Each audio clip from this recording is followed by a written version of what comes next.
My conversation today is with author, scholar, practitioner, and editor-in-chief of Hadean Press, David Rankine. In his second appearance on the show, David and I discuss his latest work, Claves Intelligentiarium, a practical guide in the evocation of planetary intelligences. Relying on over 4 decades of study and practice, David masterfully constructs a sequence for evocation that is not only beautiful and effective, but which may also serve as a template into which nearly any type of grimoire and Solomonic-style evocation can, with minor appropriate adjustments, be fit. We sat down today to have an in-depth discussion about the Claves, which is now available from Hadean. I'm Ike Baker, and this is the Arcanum Podcast.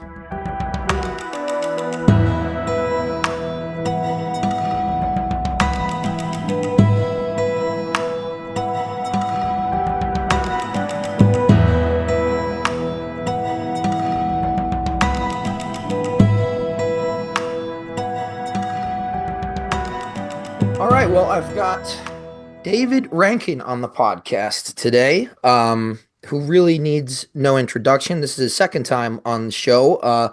You're the second repeat guest that I've had, and it's always an absolute privilege and honor to talk to you. So thank you for a little bit of your time this evening. Thank you so much for having me. So my first question, how's Spain? Spain is good. Took a little while to adjust. I'm loving it. Still working on learning the Spanish. That's coming slowly. I think it gets harder to learn languages as you get older.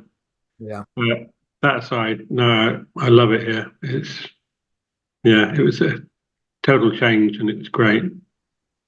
Excellent. I've not yet been, but I've heard the coffee is excellent as well. So the last time we got together, we talked about the Grimoire Encyclopedia, and that was a massive release for the communities. But now you've released this fantastic accompaniment to it, really, the Claves Intelligentiarium. Am I pronouncing that correctly? Yep.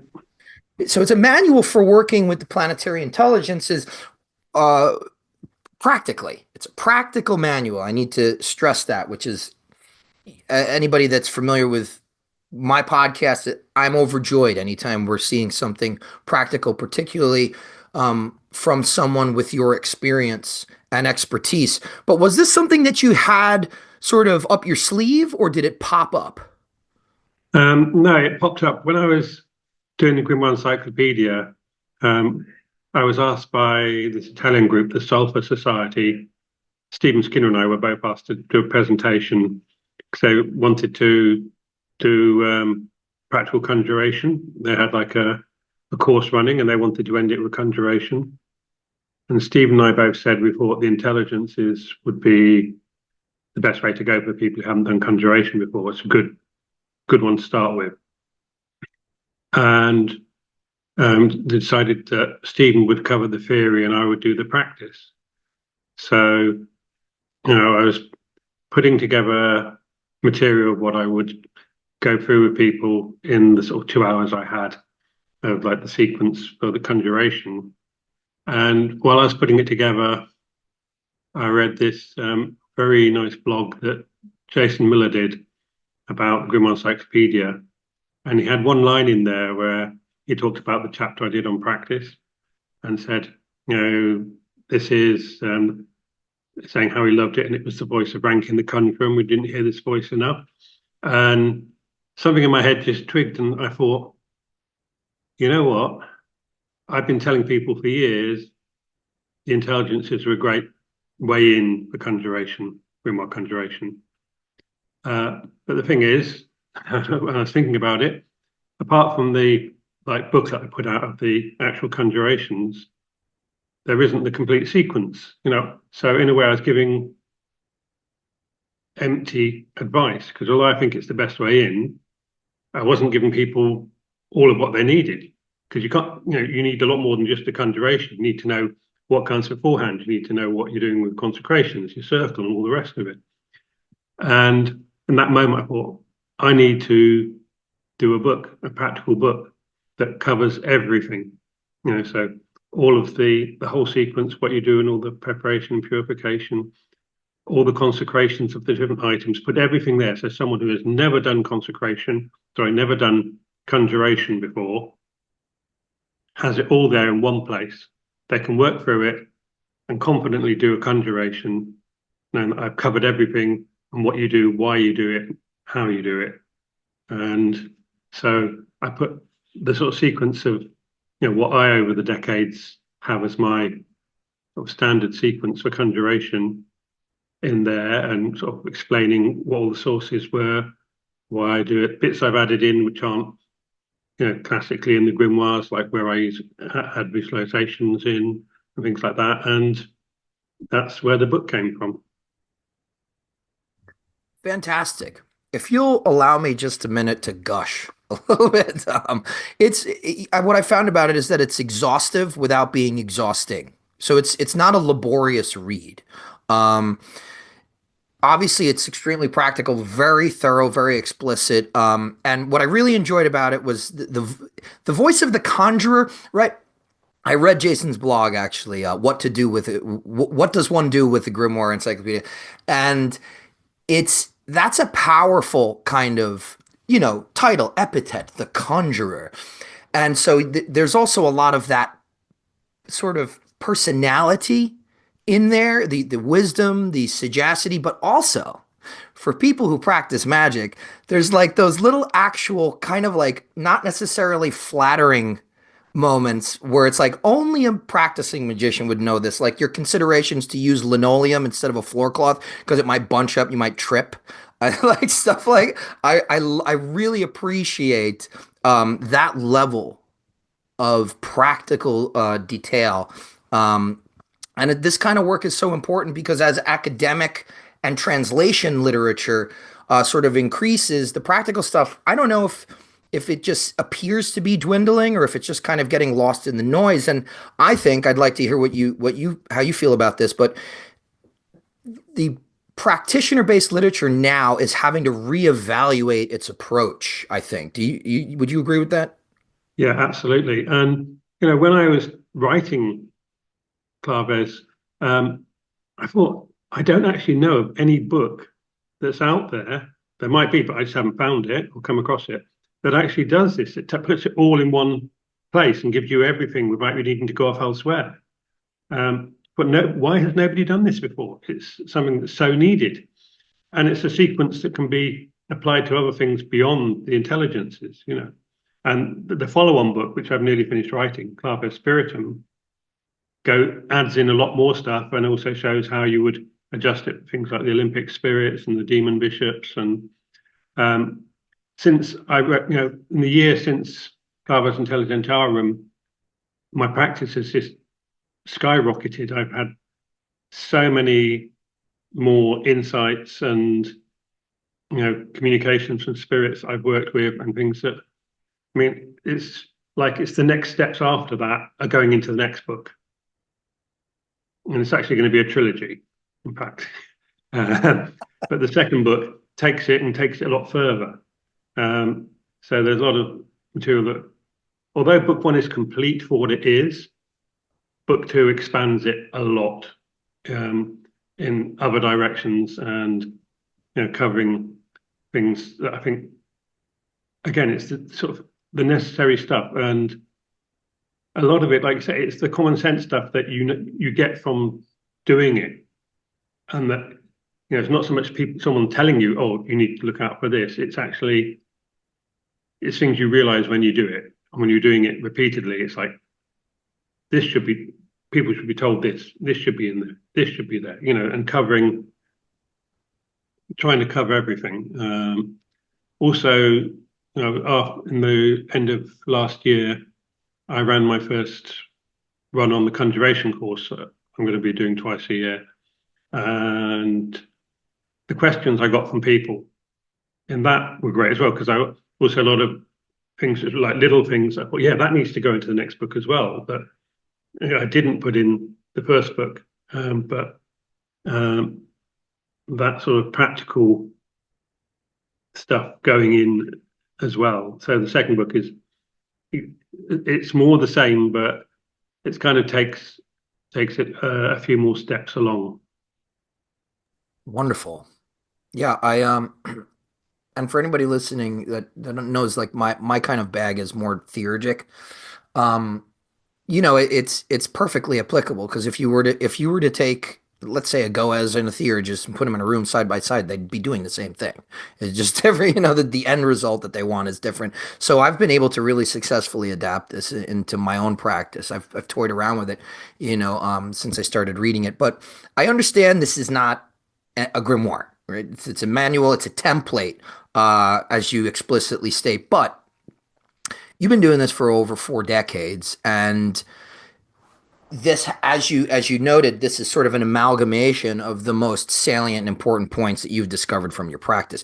So given that, and given that as a work that we, as we just mentioned, of a complete practical scope, this is unique. Do you think that, or what might you consider to be your unique contribution to the practice of evocation and conjuration in this? Is there anything unique to you? Um, well, I think one thing that's there in my work is in these books I'm doing now is I'm trying to, in a sense, be true to the essence of the tradition and the practices at work, but evolve it so it's relevant for the 21st century. Um, there are some bits which are going in the second book, which I don't want to really discuss yet, but which are sort of like unique to my practice. And I mean, there's some little things in there, like, I came up with the idea of the license to remain, for example, I love which, that. um, which was, again, it was one of those moments years back of like, why has nobody done this before? It's so obvious. We have the license to depart, but what about the spirits in the area, particularly if you're working outside? You don't want to be rude to spirits when you've built up a relationship to work in some place out of nature. The last thing you want to do is go in and be rude to them. Um, so yeah, I mean, I suppose so. That's a unique thing that I've like come up with. Um, it's more like little bits and pieces in there. I think creating consecrations that weren't there.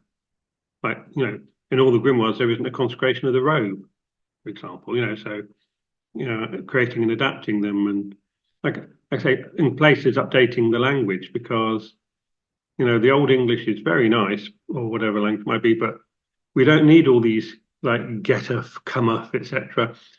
People, it's very easy to stumble over them when you're doing the conjuration. There's no reason why the basic language can't be updated a bit. So that's something I've tended to do as well in the conjurations.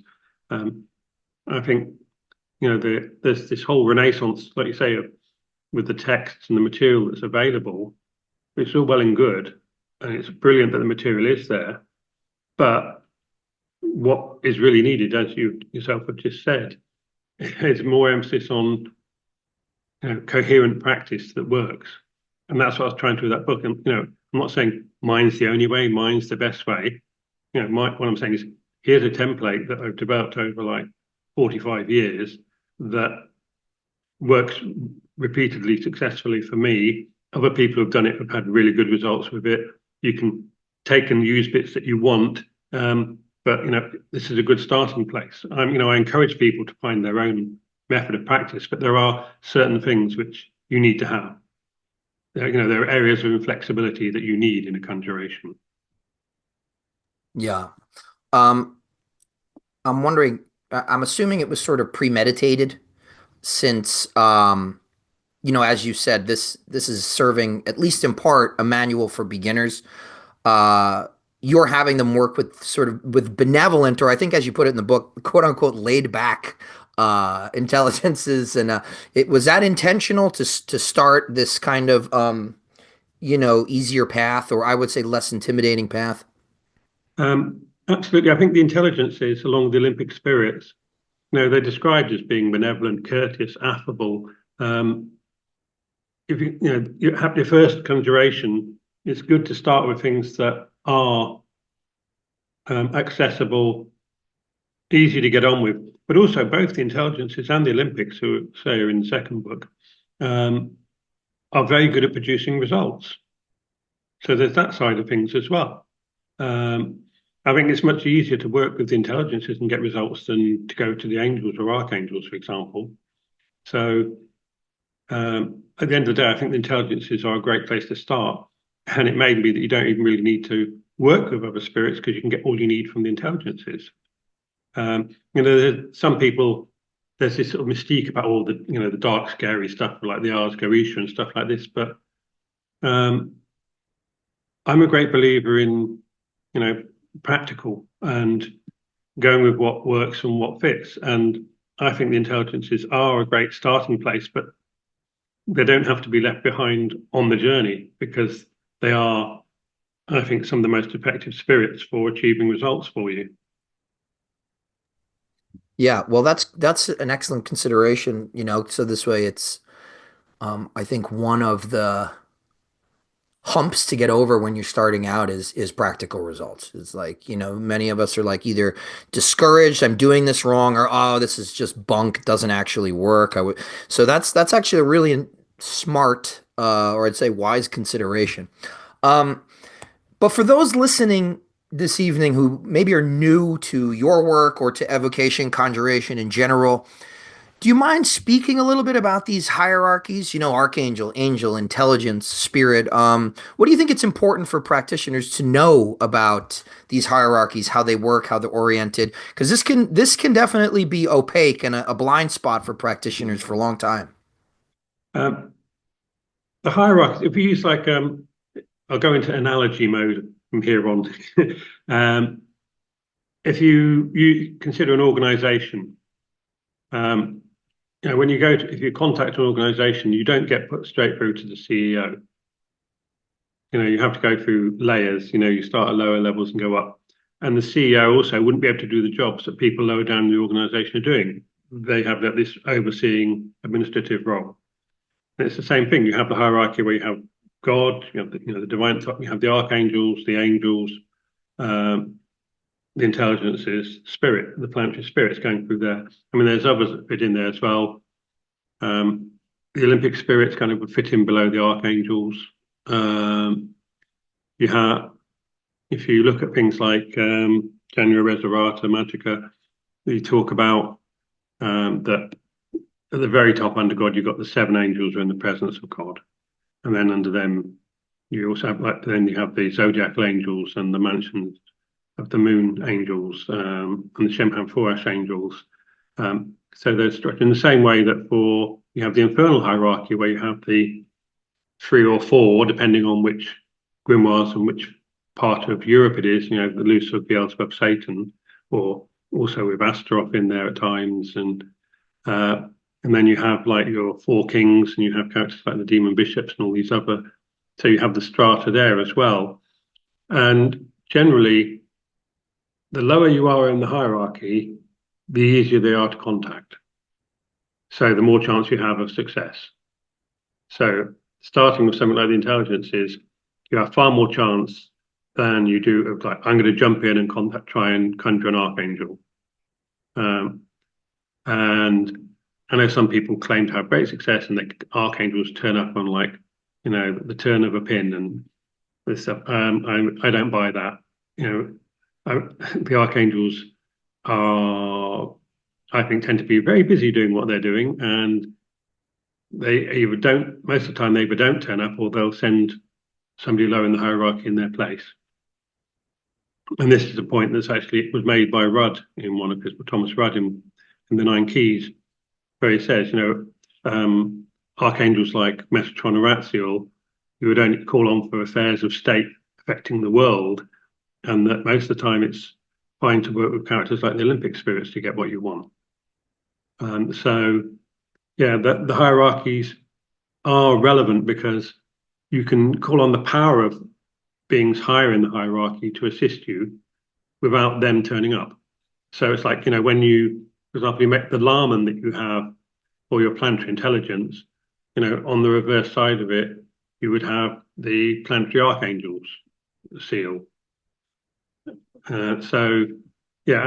They have their place, and you can call on the power of them without conjuring them in a more of a prayer form, which is usually part of the sequence, like you would do with the intelligences. But for the actual conjuration and to get that spirit contact, intelligences being sort of low in the hierarchy are far easier to successfully contact and engage with. Great. I I liked I particularly enjoyed that you included the description of the planetary intelligences from Sloan 3821. That was in the introduction. The description and the overarching worldview was so extremely Platonic, talking about the ideas of the divine mind impressed upon the celestials by way of the world soul. I mean, it's pure Timean cosmology.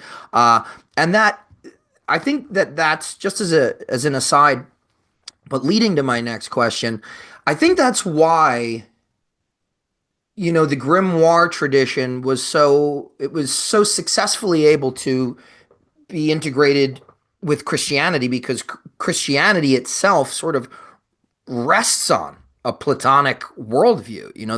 That Timean cosmology. It's you can't have Christian theology, angelology, demonology without understanding that it all rests on that Platonic basis. And you address, you have to, but I think you dutifully and right out of the gate address the whole Christian dressing of everything. And like this is the perspective that I'm going with because it works. I'm wondering. I know you mentioned that not much should be changed or could be changed, but I am wondering: are there perhaps other versicles one might be able to use instead of psaltery? Could you say use certain things from Homer or the PGM or the Chaldean oracles? How safe do you think that is? Well, there are people who are doing that now. The late great Jake Stratton Kent, his Geosophia, sort of, I think, opened the floodgates for people who are, looking to explore those routes, because being one of the main routes into the grimoire tradition from like things like the PGM, the ancient Greek, and from the Goez. And there are people who are actually working that now, and so I think it is doable. I wouldn't substitute it into the way I do it with the Christian stuff. But I mean, if you take, for example, the Hygromantia, that's a lovely grimoire. I mean, that's one I've worked from, and in that you actually have your Greek gods. You have, because you call on the Greek planetary god of the day, and then the angel of the hour, because it's 168, one for every hour of the week, and then the demon of the hour. So you have that hierarchy in there, but it has a bit more of that pagan flavor because you're calling on, Selene or Zeus or what have you as well. So there's definitely, I think the potential is there, and people are exploring it or working in a way with those sort of older roots, but it's kind of like a separate, almost parallel strand where a lot of the same technology of the principles of how you do conjuration are there, but people are adapting it. It's not something I'm choosing to do because I'm really happy with what I've been doing for the decades and what works for me. And also because for me, and this is sort of quoting myself from the forthcoming book, the Christianity of the grimoires isn't the Christianity of churches and priests and religion. It's more like it's not Orthodox Christianity. It's a Christianity of engaging with a cosmology of spirits directly as a magician. So whilst there are parallels there, it is very much not, church Christianity in any form. And also people need to, who have, problems because of maybe religious background and it's left them with bad taste in their mouth, what have you. Even when you start looking at it, at what is there in the grimoires and the names, and go, well, okay, some of those divine names, for example, that are there in the grimoires that come from the Bible were originally Canaanite gods. A lot of Canaanite material went into the Old Testament. So you're immediately taking it to like pre-Judaic, like El, the supreme god of the Canaanites, Yahweh, who was originally, like Canaanite storm god.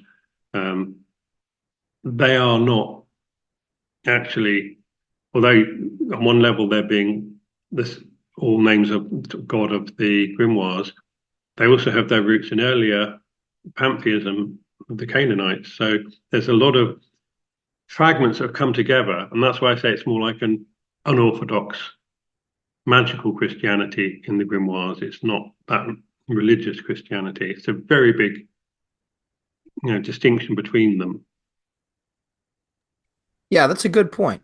Um, and even, that kind of like Mesopotamian demonology was extant way before Christian demonology, or even, the sort of Judaic demonology, as you're pointing out, kind of borrows from that. So there's that idea that that's something that I've found difficult to sort of swallow when I talk to certain practitioners that insist that all the old gods are just all the demons of the grimoires are just gods that were labeled maleficent by the Catholic Church. I think in reality, there's this stuff goes so far beyond Christianity, so far even beyond Judaism, really, which is I think it's important to understand when we're working with them. One of the things that I wanted you to touch on, well, that I appreciated about your style was that you emphasized, stripping it down, keeping it simple, and I think that there's in terms of needing a lot of gear, it's like just bringing the bare essentials. I really appreciated that. Is that your normal approach, or do you always use like basically just what you need in the oratory, etc.? Yeah. I like to keep it to the bare minimum of what I need. It's easy to get hung up on I have to have this item and that item and spend ages pursuing that rather than focusing on getting the stuff done. And particularly if you're going to work outdoors, which is my preference, it's a case of how much you can carry as well. True. Yeah. So like I was saying, I read Jason Miller's blog, and he writes, quote, "This is a man who knows the source material and how the books say it will go, but also a man who has worked this material and can speak to how it actually goes in real life."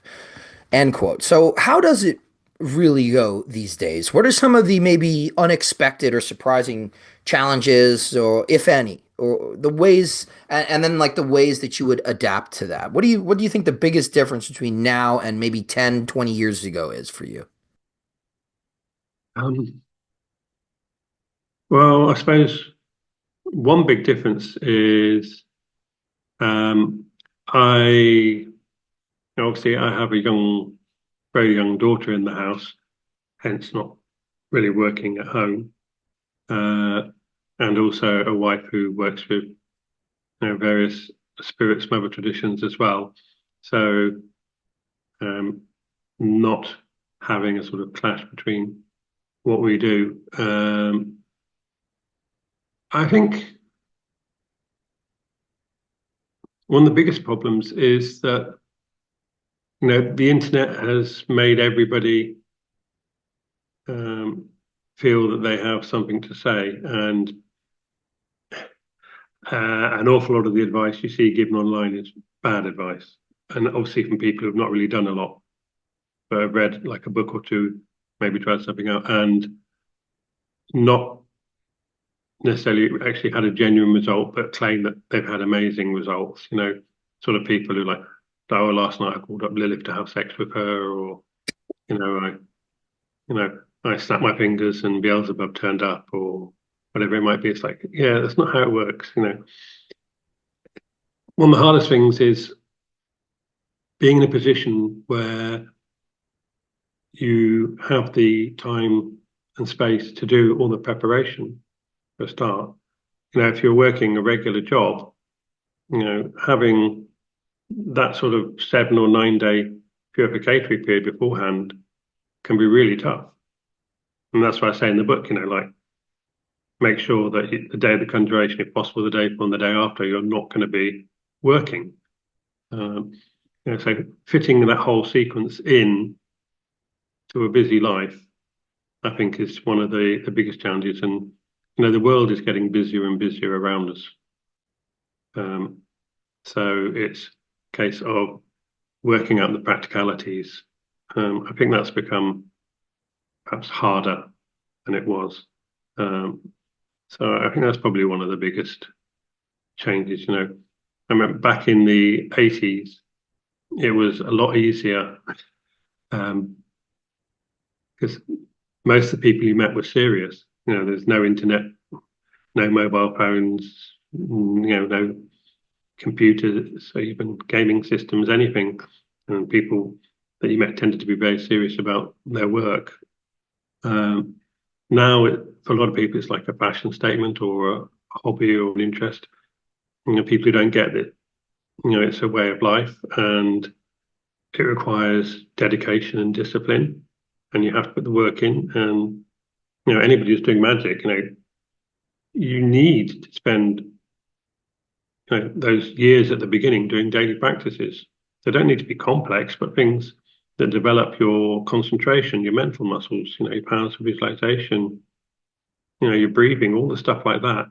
That needs to be done on a daily basis. And I do say that I think there's things that it's good to be able to do before you do grimoire practice. It's not something I would jump in with no experience of magic, because you do benefit from being able to visualize.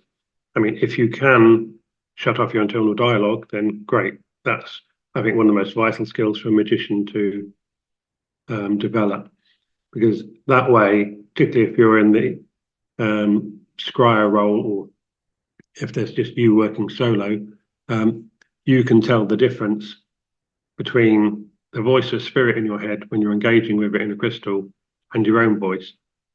So you're not having an ego dialogue where your brain is just telling you what it thinks you want to hear. That for me is one of the sort of classic signs of a good spirit engagement, is that the spirit tells you stuff there's no way you could know, and also that it delivers on the task within the time frame that you specify. Then you know that it has been a genuine result. Yeah, I like that you touch on visualization. And I know that in the book you address it as something that's, let's say, non-traditional to the grimoire tradition. I tend to think it's just non-specific in the grimoire tradition, because there's visualizations in the PGM, and even when you read Iamblichus and Proclus, right? Because I mean, all these spiritual hierarchies, as you make note of in the book, they really get formed by those guys. Mm. And the practice of all this stuff, your protocols, all the planetary sort of celestial, the word angel, agelos, messenger, was used by these guys. It's Greek, but they talk about fantasia. They say that it's in the gods will not grab hold of the intellect and the attention, but they will grab hold of the fantasia, the image making faculty of the soul, that power of the soul. And so what the good theurgist has to do, the same thing you're saying, the good spirit communicator, which I think is a better term, because it applies more broadly, is that their mind and their attention will follow the what's going on in the imagination. So the employment of like you visualizing the circle and talking about how it's really amplified that practice for you is super important. I think that anyway. Yeah, I mean, absolutely. The first magical lodge I was in, they did a lot of grimoire stuff, but that particular group was derived from Stella Matutina, so it's also like sort of the sort of Golden Dawn practices. So stuff like the visualization was also encouraged, and this is something I talk about a lot in the second book, and about what's going on from the spirit's point of view on the lower astral when they're engaging, and how the circle and the triangle work on the astral and things like this. I'm talking about all of this in book two. because it's something else I don't think that's really been covered is looking at that angle of what's going on in the non-physical world when you do conjuration. So I'm addressing that as part of Claves Spiritum.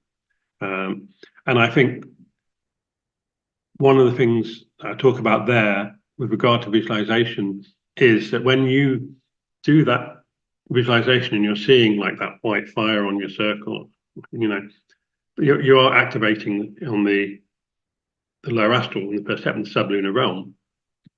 And so, you're extending it into that realm where the spirits will be. And this is an experiment that's a fun one for people to do. If you're able to astrally project a remote view, and you do that when someone is doing a conjuration, you will see their magic circle.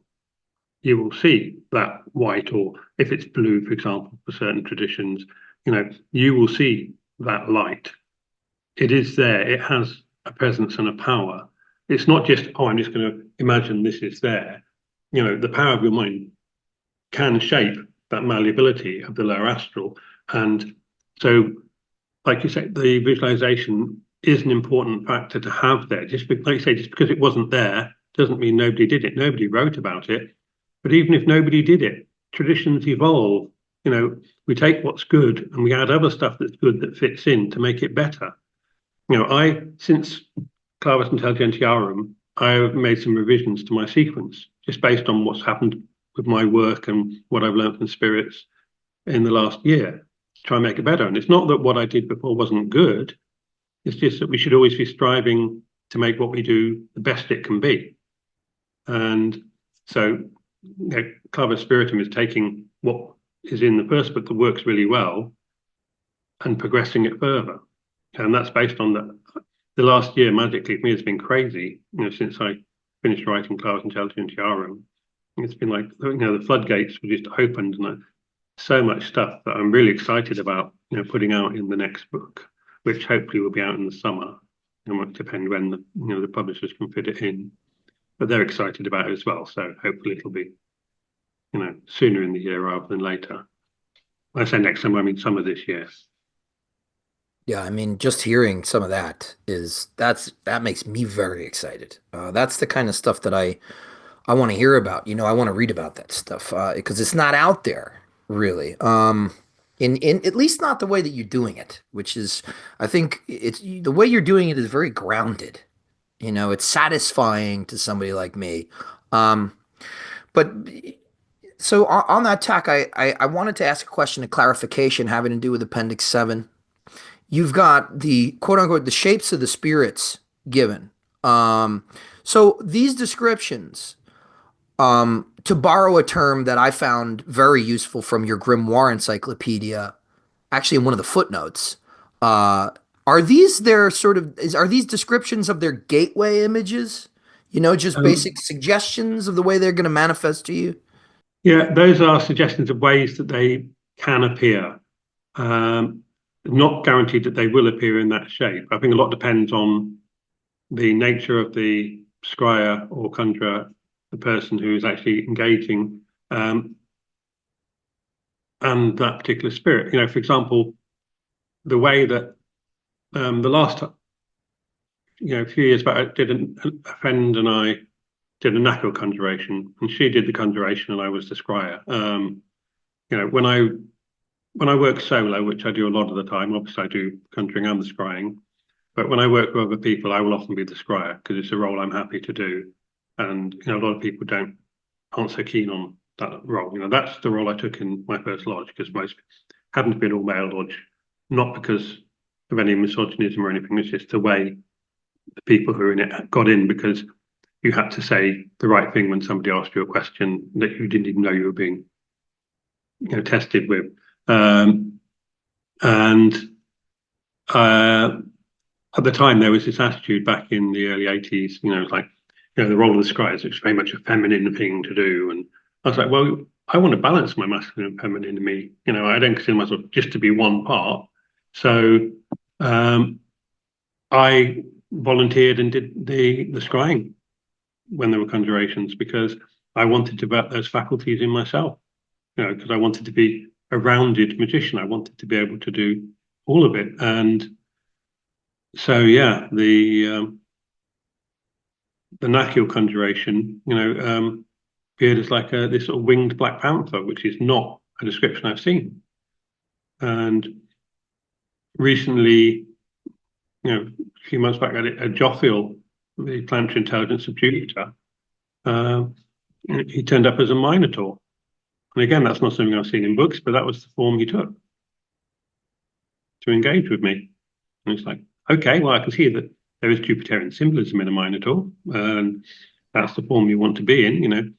You responded positively to the testing I've done on you, so I believe you are Jothiel. And then answered my questions, made some really actually helpful suggestions for ways I could improve the practices I'm adding in. And it was a really positive engagement. That's another reason I like the intelligences, in that I've actually found them to be helpful. It's not just, with angels, they just tend to, in my experience, give you quite concise answers. They just give you the bare minimum. Whereas with demons, they will happily, some demons, they'll talk your ear off and distract you and go all over the place. Intelligences actually seem to have that benevolence of trying to give you helpful information, which is another reason I think they're great and really good to start with, because there is no malice and there is this sense of constructive help from them to actually genuinely try and answer questions, give you extra information, solve the task that you have set them. So a practical question, and this is probably just more a little selfish on my own part, my own curiosity. Um, you've got an appendix on the sigil work, the sigil derivation. And obviously you're working, and you explain it very well. You're working with the Kabbalah of nine chambers, the Ekbeker. And there are, across traditions, there are different ways of deriving sigils. Like, for instance, in the Golden Dawn, or I shouldn't say the Golden Dawn, in the inner order, the Rosae Rubae et Aurea Crucis, we use sigils from the rose. So, do you think a sigil for an angel of maybe say the same, or an intelligence of the same name or rank invoked using one way versus the other, do you think that that would accomplish more or less the same thing? You think they would necessarily invoke something a little different? I think there's an inconsistency to doing it on the rose. So I think it would, but I would use the analogy of like a phone number. They're used to the phone number of the Becker sigil. And I make that point in the book of like, Agrippa, for whatever reason, most of those sigils of the intelligences that he reproduces are not correct by Becker. So I gave the correct ones. It's like, for 500 years, everyone's been working them and nobody's gone, hey, maybe Agrippa's wrong. And, when I used the correct one, boom, it was there quick. Not to say they weren't quick with the Agrippa ones, because I think that's what everyone has used. So it's like, I feel like that's their phone line that they're used to being contacted on. But I joked before about this. It's like, maybe, there's these intelligences hanging out in a spirit bar, and like the phone rings, and it's like, God, nobody's rung on that number for centuries. I wonder what they want. I'll go and have a look. There it is. They both work. So Okay. I think deriving on the spirit rose likewise, because there is an internal consistency and coherency that is going to be true across all the names, the way you derive them, because it's the same manner. I think it would be a valid way to contact, but how quickly they respond would have to be tested. On the same tack, another sort of selfish question. Um, and I wonder if you find this puzzling at first, but I'll explain. Are there any somatic or maybe intuitive changes or cues that you've come to recognize throughout the course of practicing? I mean, I talk a lot about theurgy, but I've done my fair share of conjuration. And in that practice, there will be some entities, some beings that I will develop. I will know that something is present one way or another because I develop an intense sense of either nausea or sometimes joy. It really depends. Do you experience that, or is that kind of novel? No, again, something I mentioned in the book, and I mentioned a little bit more, go into a bit more detail in the next one, that yeah, there's a whole range of things. Um, Perhaps the most curious one I've not experienced very often, but has happened, as an example, is a taste thing of getting a taste in your mouth from a spirit being present, like a metallic tang in the mouth of certain martial spirits. Not that you haven't necessarily conjured, but this happened to be in the vicinity, for example. The smell one is a classic one.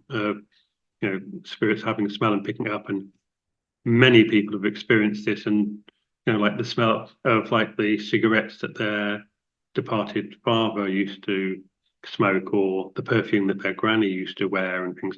And when that spirit is around, so I think there definitely are um, sensory cues to the presence of spirits at times. Absolutely. And I think that's something to be very aware of.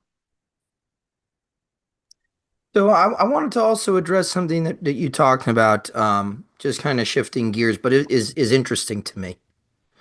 Uh, and I think if I can recall correctly, we've had a side conversation about it, or at least brought it up.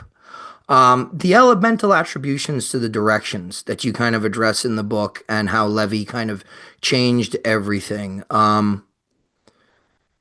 Again, I know that that's been kind of part of your work is rectifying that, but and you also address like right after that about how it's sort of situational because obviously the directions don't come from one single place. But is that kind of the same thing you're talking about with the sigils, where using the elemental sort of quadrants, the way that you have them specified pre-levy, is that something that works quicker, more powerful for you? What really designates the significance for you in that version? Um, for me, the rising sun in the east at the place of fire is something that's universal. So for me, that's just a better fit than the air in the east. And then likewise, water in the west. I mean, obviously, oceans aren't in the west everywhere for everybody, but the whole moon pulling the tides and the moon and the waters, and the sun sets in the west, and then that's when the moon tends to be more visible. Yes, sometimes the moon is visible in the day, but really we associate the moon rise with the west, and the Earth very much tends to be up north. There's that. I think I wouldn't say it's universal, but it's very common of having that Earth in the north thing, which then leaves us with air in the south. It does work really well. I mean, and likewise, and I think I might have mentioned it there, and I certainly go into this more in the follow-up. If you were doing a conjuration and you were doing a lunar watery spirit, and you happen to be by a lake, because you obviously want a body of water, and that lake is in the south, then your triangle of water, for your lunar water, is going to be in the south, even though that's traditionally not the place for it, because that's where they've tangibly got this huge body of water. It's symbolically works, but sometimes the physical trumps symbolic when it comes to the practicality of the elements. And for me, the whole thing of the elemental qualities and how they work, having air, then fire, then water, then earth, does not work with that on the axis of the hot, cold, dry, moist axis of each element shares a quality, has the two qualities, and it shares one with the element on either side. And there's the whole thing of elements being able to transmute to other elements that I talk about in the book. And there we're going back into ancient Greece. Levi switched it, and again, it's become pretty standard in Western mystery tradition since Levi and sort of paganism and what have you. But I prefer the way it was and the way it is in the grimoires. For me, it's my sort of preferred way of working. I have, when I started, I worked with air in the east, fire in the south, and it works because at the end of the day, it is a symbol set. Air is in every direction. We don't just have to face east or south to breathe, otherwise the world would be a very different place. Uh, and water is in the air all around us. It's not just in the west. So it's having a coherent symbol system that sort of maps onto our universe and gives it a structure that works and that you can, sort of work around. That you can hang the system on. So yeah, I mean, both are going to work, but I like things to have that logic and coherence to them. So that's why I prefer that. And if you can get people with it before they get stuck in the areas in the East model, then great. That's one less thing. Levi's like Crowley. A lot of really good material there, but very two-edged sword, and a lot of things that sort of went backwards as well as forwards.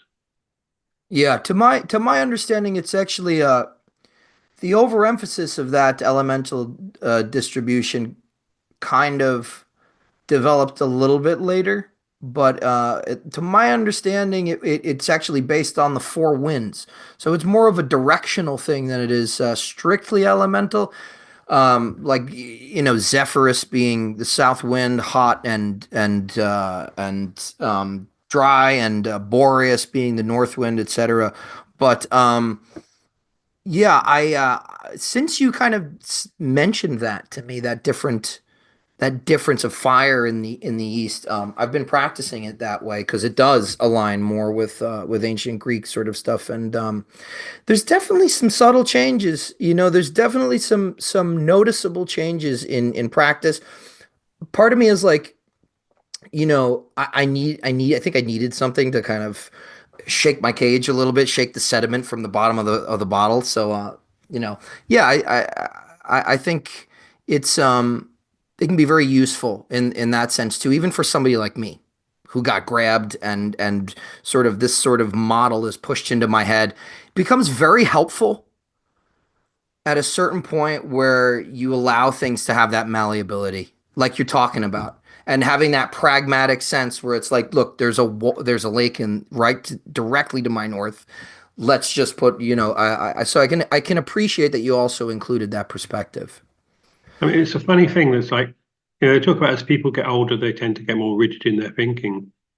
But my experience is that with older magicians who've been practicing a long time, they actually become more fluid in their thinking rather than rigid because they become more open to changing to what works and making things work the best. I think it's actually the opposite. Experience does not bring rigidity; it brings fluidity if you're doing the work. Yeah, if you're not bored with it, if it's like your 9 to 5 that you've been working for 40 years, then maybe, yeah, like we do things one way. But yeah, magic, I think, is it's expansive, and yeah, especially now. I mean, how could you, with everything that's coming now in the academic literature and the stuff that you're putting out, and Dr. Skinner's putting out, and tons of great academics who also practice, how, it's almost impossible to put the blinders on. Like I've had to renovate my belief system like 4 or 5 times in the last 2 years. Yeah, Um, I mean, like I say, the last year for me, I've had so many revelations and insights and made adaptations to tweak and improve things I do that I feel like I've progressed more in the last year than I did in the 10 years before that. wow. Well, you are now the for anybody that didn't know, you're now the editor in chief over at Yeah. Hadean Press. So I want to give you an opportunity, whether it's for Hadean or whether it's for your own work, to talk about that experience. And if you'd like, plug a few things, kind of whet our palate for what you've got going in the future, if you can. Yeah, absolutely. I mean, I love it. I've worked as an editor a lot in my life in the past, back in 1990 or so, I was working at Scoop Books in London and working on Kenneth Grant's books. So that was interesting. And I worked in other editing positions, so it was like a dream job.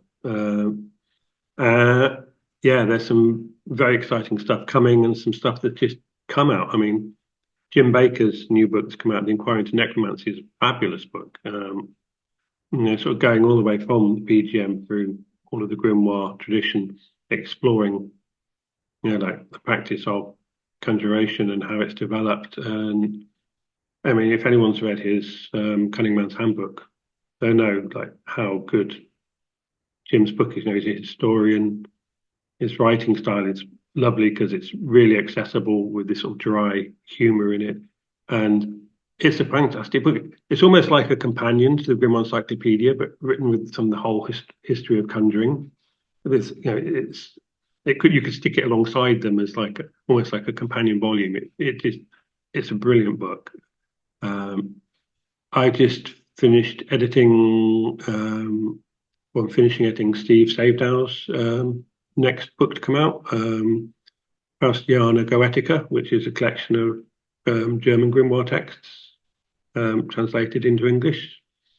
That's a nice one. A lot of them are quite short grimoires, but again, it's stuff that's not really easily accessible to an English-speaking audience, most of it. So that's really good.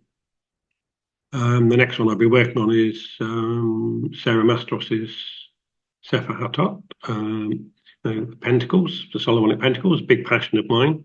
So very happy to be working on that, and that's got like stunning illustrations by Elizabeth Empyrean, who's like a really good artist and practitioner.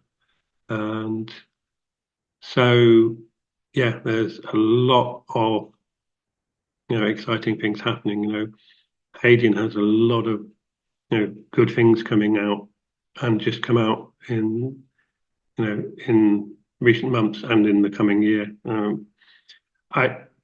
As someone with my background, practicing all the decades and having been involved in occult publishing, obviously as an editor, it's great because I get to read this stuff, and sometimes I can make suggestions that are helpful for the authors, and like having a good editor makes such a difference with a book. My books, whilst hopefully they don't need much editing, still go to an editor, because that outside perspective is really valuable. Somebody might be like, well, hang on, this bit needs a bit more clarification, or this bit's a bit redundant, or maybe switch this chapter order around so it's got a better flow, and whatever it might be. Having that outside perspective, there's a lot of people with self-publishing stuff that's, they don't have experience of writing, they don't get an editor in, it can be not that well written, and not fact-checked, etc. And they can muddy the waters for people. So, yeah, I mean, having somebody edit your work, I think, is very valuable, and I love doing it. And liaising with authors whose work I really like, and it's wonderful to edit a book, and as you're going through it, you're learning stuff. I mean, what a joy! I just Joseph Robichaud's book on Haitian voodoo that's coming out that I recently edited. I don't know very much about voodoo, and I learned so much going through that book. It's a great practical book. That's another one that I would look out for. It was really interesting for me to be going and go, oh, wow, oh, that's interesting. Because there's little bits you can see where there are parallels to your own practice, but there's other bits, and you go, yeah, I can see why they do that, or I like that. And he also goes a lot into the sort of mythology behind, the Loire, various of the Loire and things, and that's a really nice book. So that's another good one that's coming out. So yeah, I mean, I'm loving it, and so that's a few of the projects. The Jim Baker one, if you're interested in grimoires or conjuration, The Inquiry into Necromancy really is a must. It's a fabulously written book, and it goes right up to the modern day, looking at a couple of modern practitioners who adapted stuff into things like Wicca whipping framework and things, even like Frater Barabbas. But going all the way back from the PGM, we think all the classic ones, like the Picatrix, Key of Solomon, Sefer Ratziel, etc., all the way through. And it's a big book, it's like a brick of a book, but it's a great read. Possibly he's the easiest person to edit because his writing is so clear and good. But it's literally finding the odd spelling mistake, the odd typo. I don't need to rewrite it and say, "Are you happy with this?" Because there was nothing to rewrite. It's so well written. I love doing that book, and I love Jim's work. He's a great guy. That's a terrific endorsement. Are you going to be doing any more of the Conjuration classes, or? Yeah, I'm going to be running it twice a year. So after the first one, it sort of was filled in the first 9 hours. So then people were contacting saying, "Is there a waiting list? Can I go on the waiting list?" So it hasn't been advertised again, but the class that starts at the end of April, the waiting list, the list for that was already filled, and the waiting list for the one in this October, I think might be a few places left, but it's not been advertised. If someone wanted to go on it, then contact Hadean and say, "Can you put me on the waiting list?" Because I don't know if at some point it will be advertised as open again, because so many people are writing and saying, "Put me on the list," and then as soon as there's one running, let me know and I'm there. The course will evolve, because by the time the second one is done, I will have finished writing Claves Spiritum. I think that'll be finished in the next few weeks. So the material that's going in there, even if it hasn't been published yet, I will be teaching on the April course. A little bit of it I did include for the people on the first course, October through to December last year. And that was great. That went really well, and a lot of really good questions, and just little things that made me think about stuff and thought, "Oh yeah, I need to mention that." Just stuff like somebody said something and I was like, "You know what? Something that doesn't get mentioned is clean your sword after you've used it." A little conversation about techniques of sword cleaning. If any magical blade, particularly if you work outdoors and Right. there's moisture in there and stuff, when you get back home, you should clean that before it goes back in its scabbard or what have you. The last thing you want is a magic sword or knife to rust. Mm-hmm. So just even the really mundane but practical stuff like that, questions that people ask, I was like, that needs to be mentioned, because again, it's something that's really obvious, but nobody says it. And that's one of the things that I'm trying to do with the books in this trilogy, is all those obvious helpful things that you learn from experience, or that I've had good questions about that made me think I need to say something about that. Well, I really love learning from you, and I really love having these conversations with you. So thank you for the work that you do. Thank you for coming on. And I speak for myself, but feel like I can speak to anybody, for anybody that's listening to this podcast. We're all very excited for what you've got, the offerings that you're working very hard to produce for us in the future. So thank you very much, David. Do you have any last thoughts, any last words? I think 2025 is going to be a year of a lot of changes, and I'm excited about that. And I am super excited about Claves Spiritum. So that is going to be, I think, a book that a lot of people are going to get value from. And once that's done, once I finish the work writing on that in the next few weeks, I will be back on working on volume 3 of the Grimoire Encyclopedia. Great news all around. Thank you, David. Thank you so much, Ike.